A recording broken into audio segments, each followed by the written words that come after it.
Aujourd'hui, on se prépare ensemble et je vous raconte la story time le jour où j'ai fini en garde à vue parce que j'ai menacé mon prof de le... Que cette histoire, elle date de la 3e et que moi, au collège, j'étais une élève perturbatrice. L'histoire, elle date du tout début où j'ai commencé les réseaux sociaux, donc l'histoire, elle date de...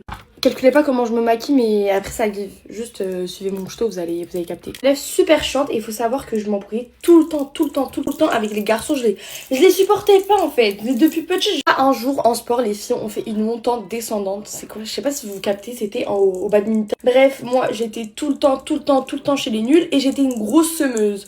Du coup, je m'embrouille avec un mec, j'ai un conseil de discipline et je me fais virer 8 jours. Ok, retenez bien, je me fais virer 8 jours, c'était du bénéf pour moi. Je faisais plein de TikTok et tout. Et c'était la traîne, on fait tout pour la plata, pas pour Mosso et classe. Du coup, je mets une description comme tout le monde et je dis pour 5 € je tue mon prof de physique-chimie.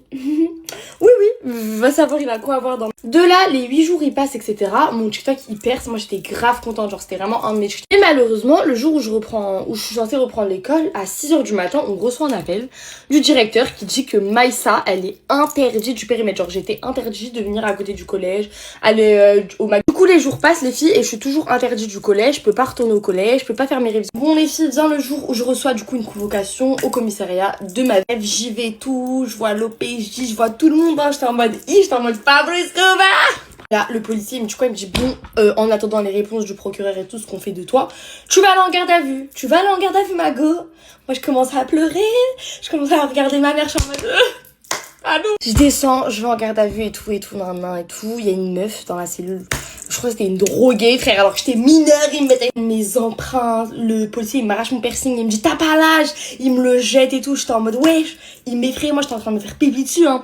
J'avais les larmes aux yeux et tout. Jusqu'à la larme, elle venait dans ma bouche. J'étais trop mal, en fait. Bref, je fais quelques heures et tout. Non, en garde à vue, je fais vraiment quelques heures et tout.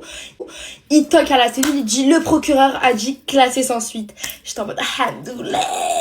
Libérez Maïssa en fait. J'étais en mode, je suis sortie du commissariat, les filles. Du coup, j'ai eu un autre conseil de discipline. Résumé, ils ont décidé de me virer et le prof a clairement démissionné. Du coup, j'étais en prévention pour les gens qui me retardent, etc. Franchement, faites très attention à ce que vous postez sur les réseaux. Ça peut être dangereux et ça peut vous apporter plein de problèmes. Comme moi, ça m'a apporté plein de problèmes. En vrai, ça m'a pas apporté plein de problèmes, mais voilà quoi. J'ai fini en garde à vue.